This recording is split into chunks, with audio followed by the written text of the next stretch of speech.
What's up, ladies and gentlemen of YouTube? Boogie2988 coming at you live once again through the power of the internet, and today I have the absolute privilege of being able to show you a little bit of the alpha technical for a game being developed by Blizzard called Heroes of the Storm. Now this is very early in development, so a lot of changes are going to take place. The things you see today are not necessarily going to be what we'll see at launch, but this is a free-to-play game, one that you can download and play for free.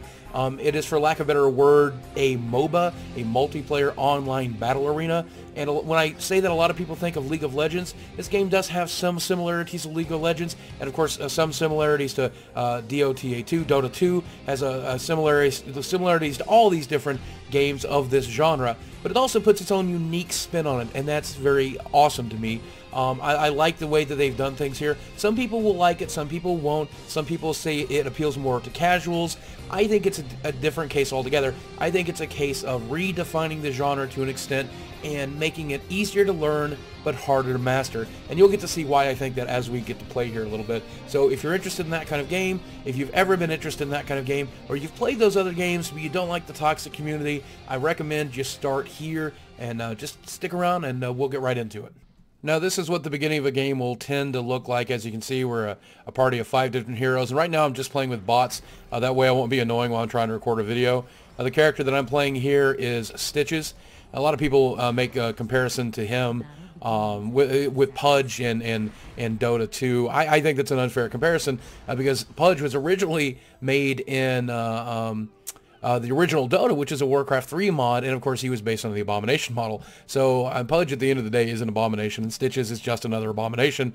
I don't really know who's copying who, but every time somebody makes that comparison, it frustrates me a little bit. And as you can see, I'm riding a little Sparkle Pony. This game does have mounts for the characters, and those mounts will allow you to move a little faster out of combat. Of course, you lose your mount when you go into combat. One of the things that a lot of people are going to notice when they play this game for the first time is that there is no item shop, and you're probably very, very used to this in Dota, in League of Legends, in Heroes of New Earth. There is no item shop, and a lot of people feel that it takes away from the character customization, but it couldn't be further than the truth. In the bottom left-hand corner, you're going to see the talent system, and the talent system is how you customize your character based on the information you have, based on what's going on in the game. As you can see here, I have 4 different options available for Stitches at the beginning of the game. We have the Path of the Warrior, which gives me bonus to health. We have Regeneration Master, which allows me to regenerate health throughout the game if I reach a certain criteria. I can enhance one of my abilities, Slam, which is definitely one of the more powerful builds, I think, for Stitches. Certainly one of my favorites. And also Bribe, which allows me to kill minions to bribe a mercenary camp. Now, mercenary camps work very different in this game. Jungling works very different in this game than it does for other games, and I really think it's super cool, and I hope that we'll get to show you. So I'm gonna take Slam here, and we're gonna get out into battle a little bit. One of the things that makes this game so bizarrely unique is the objective system, and as you can see right now, the Demon Hunter that I'm playing with has picked up a bunch of coins. I think since she's an AI bot, she doesn't know enough to take it to the actual objective. But the objective here is to return these coins. It looks like she's going to do it, actually. Is to take these coins and turn them in to the pirate ship that sits in the middle of the map. Now, if you look at the top of the screen, you're going to see these doubloons. Each team, the goal is to get 10 total doubloons to the ship, at which point it will begin to fire on your enemy's base to help you complete the overall objective of defeating your enemy by destroying their base. Also, as you can see, I've leveled again, and along with that comes another talent. This time I can amplify my healing in case I've got a support member on my team. I've got Superiority, which allows me to reduce the amount of damage that non-hero creatures do to me. I have my Toxic Gas, which is my passive ability. I'm going to go ahead and take that so that we can make my damage abilities a little bit stronger. Also, as you can see, the Ghost Ship has now been bought by my team, and he is currently firing on the enemy team as marked here on the map. And it's allowing us to help damage their tower and damage one of their very first bases, one of their very first forts, one of their mana wells, so that it makes it a little bit easier for us to reach the objective of destroying their base. One of the best parts about this objective system is that it's very, very important to do this. It changes up early game, it changes up middle game, it changes up late game. If you're not working towards completing the objective, which is different every single map, you're going to be sorely disappointed because your team is going to fall dramatically behind. It's possible to catch up. Of course, the system is very balanced, but at the end of the day, if you don't play right, there's a real chance you're not going to be able to pull back ahead. It takes teamwork. It takes these little flash mobs that happen, these little exciting adventures in which they're trying to get to the doubloons, you're trying to get to the doubloons, you go down to the mine, they won't go down to the mine. It adds a lot of diversity to every single game and keeps it from just being guarding your lane, and moving to gank. One of the more interesting facts about this game is that each of the fortifications that can fire actually can run out of ammo. One of the big things that always kind of bothered me in these types of games is that for the first 5 or 6 levels you simply could not get close to a tower.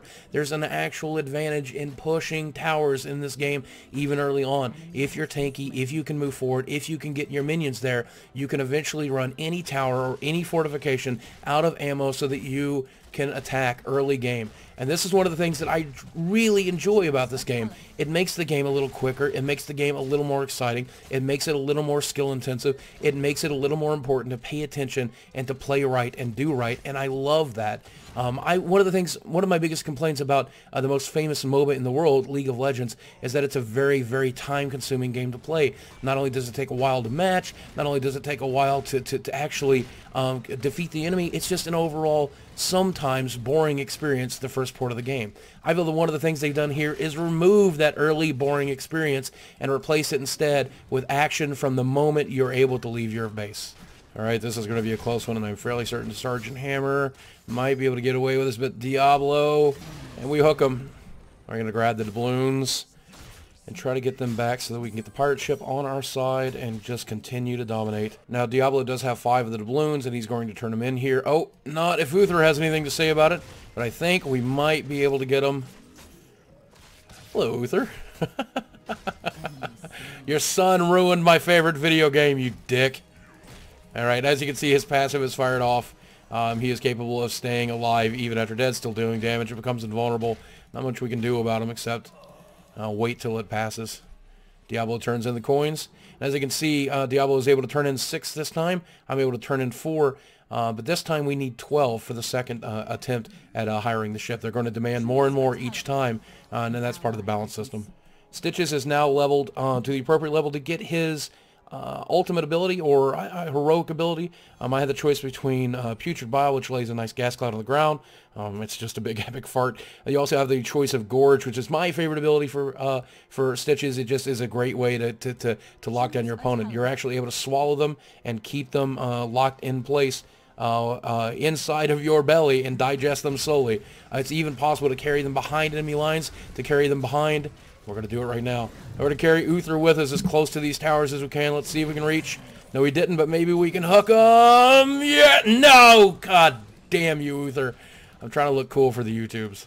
We spoke a little earlier about mercenary camps, and the mercenary camp that I'm about to clean right now is just simply going to give me doubloons, but there's a variety of different mercenary camps that will appear throughout the game that can do a variety of different things.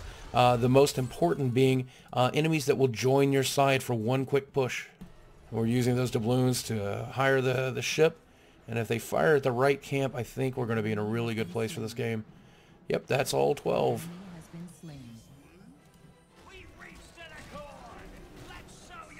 And they're firing at the north camp, which is exactly what I wanted them to do.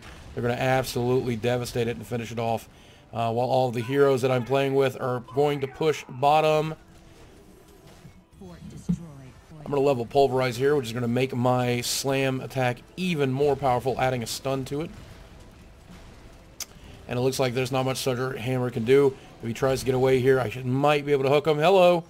Nope, we hooked a minion instead. That's one of the things that I say about this game. Even though heroes seem to move a little slower and abilities seem to take off a little slower, I do believe that this game is very skill intensive. There's still lots of little things like hooking and similarities to other games where they've just managed to make sure that those skill checks are still part of the game. Now we have reached the enemy's core base, and I'm taking those shots like a champ here. I'm getting healed by my teammates, which is awesome. And I think we're going to be able to pull it off here if we try. One of the things that I love about this is that while this is a bot game, and bot games always tend to go very quickly, I've only been playing for a little over 11 minutes.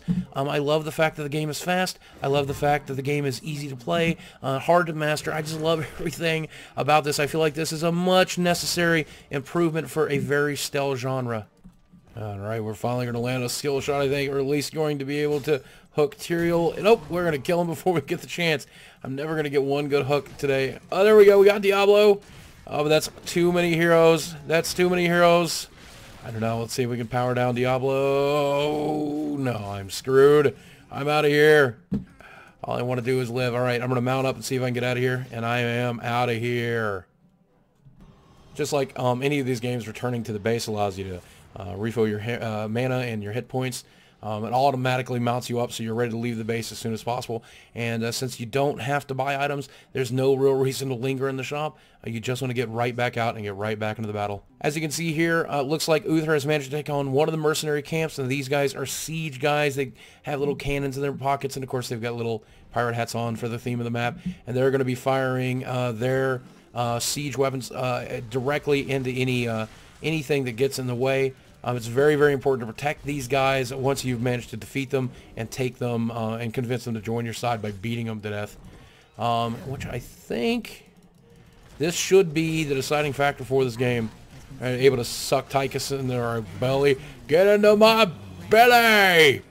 Oh, that's stun. And of course, Uther gets to continue to live, even though he's been killed. Yay. We're going to try that hook. And we got the Demon Hunter. And she gets murdered.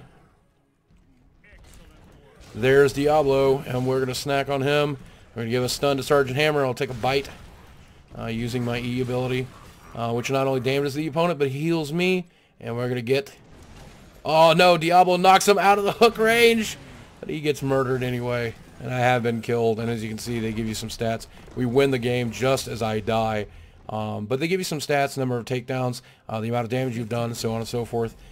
And that pretty much wraps up a game of Heroes of the Storm. Now, that bot game took about 14 total minutes to play, which I thought was fantastic.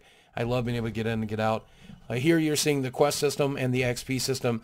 Each day you'll get dailies to achieve. Those dailies are useful for earning gold and for earning XP. XP gives you unlocks as you level up, and you're going to see the leveling system here. I'm approaching level 10 after... I'd say close to 30 games or something to that effect. There's a lot of different things that give you bonuses, like playing with a full team, playing with your friends, doing things along that lines. And looks like we did pretty amazing. So as I said, this game is free to play, which can be good and can be bad. Let's take a look and see how they've done the system. The way they've chosen to do this system is the free-to-play rotation of heroes each week. Currently this week you have the choice of the Barbarian and the Demon Hunter from Diablo 3. You have Illidan, you have Malfurion, Sergeant Hammer, Tassadar, and of course I own Stitches, so Stitches is always available for me. And I do have the Chef outfit. There are other outfits for Stitches. This is his basic one, giant man tits and all. There are obviously other characters that are available, and I'll show you those here. If we go to the store where you can actually spend money, you can buy any of these characters, of course, with gold, and as you saw, we earn gold by playing games. There's a wide variety of characters from all throughout the Blizzard universe. There's Stitches, of course, but Arthas, Diablo, Tyrael, Elite Torrent Chieftain, the Barbarian, Muradin, Kerrigan, Nova, Falstad, the Demon Hunter, of course, Illidan, Raynor, Zeratul, Tychus, Uther, Malfurion, Tassadar, Tyrande, with the Witch Doctor, Gazlo, Abathur, and Sergeant Hammer. And this is just, I believe, to be a smattering of the characters that will be available once this game is available for you to play, once it's available for you to actually download and start playing. Now, if you don't want to take the time to earn the gold to unlock these characters, you can always purchase them outright. I did purchase Stitches outright. You have the choice of buying Arthas, for example, for 5,500 gold, or $7.49. And if you're the kind of person that prefers to not wait and just wants to get into the character immediately, you can get access to them. Beyond spending money on access to the character, there are other ways to spend money. You can purchase a variety of different skins for the character as well. And I'll show you how that's done just in 1 second as we rotate through all the different characters here and their different appearances.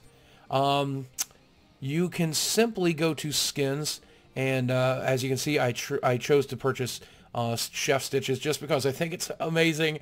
How do those eggs stay in the pan? How are those eggs staying in the fucking pan, Blizzard?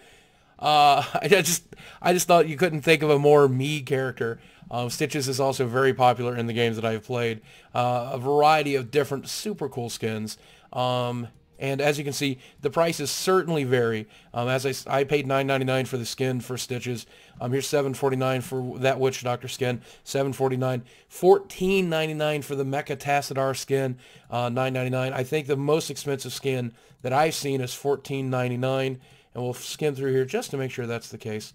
Some skins range as low as $7.49. And of course, the skin has no actual effect on the game. It's only a cosmetic upgrade. It's not going to change the way you play. You can choose to never buy a skin and just play for free, just like you can with so many of these MOBAs. You can also choose to get super cool mounts. I would have never spent money on a mount because I think that's kind of silly. Specifically because the Rainbow Unicorn was $19.99.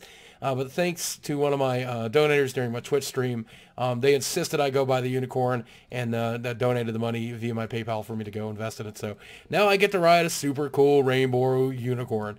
But of course, again, this has no impact on the game itself and the way that it plays. It's simply a cosmetic upgrade for the whales to get involved in. If you don't want to spend money on this game, there's simply no reason to. Now, unfortunately for us all, this game is in early alpha, which means we have no idea how long an open beta is going to be available. Of course, if you want to try to get into the beta when the time does come, you can go to your Battle.net account and register for the beta there. And I think it's a good idea if you're interested in these kinds of games. It's impossible to not compare these games to League of Legends and Heroes of New Earth and Dota 2, and because they're all in the same vein. But there's a lot of big differences here that I find compelling that bring me back to this, where I feel like I'm kind of done with League of Legends after about 2,000 games. I don't play it very often, and when I do, I only play it to play with my friends. I love the fact that your characters all level together, so it's difficult for one bad member to bring you down. I feel that the talent system is much more in-depth than the item system, even though it's still very streamlined. I feel like the faster gameplay is more important. I feel like the objectives of each map is new and exciting and invigorating. And if you're interested in this kind of game, I hope that this is the one you start with if you've never played one. And if you are a big fan of League of Legends, if you're a big fan of Dota, you're going to watch this one as you go. And I believe that it's going to develop. It's already something good. It's already something very good, in my opinion. I expect it to develop into something great.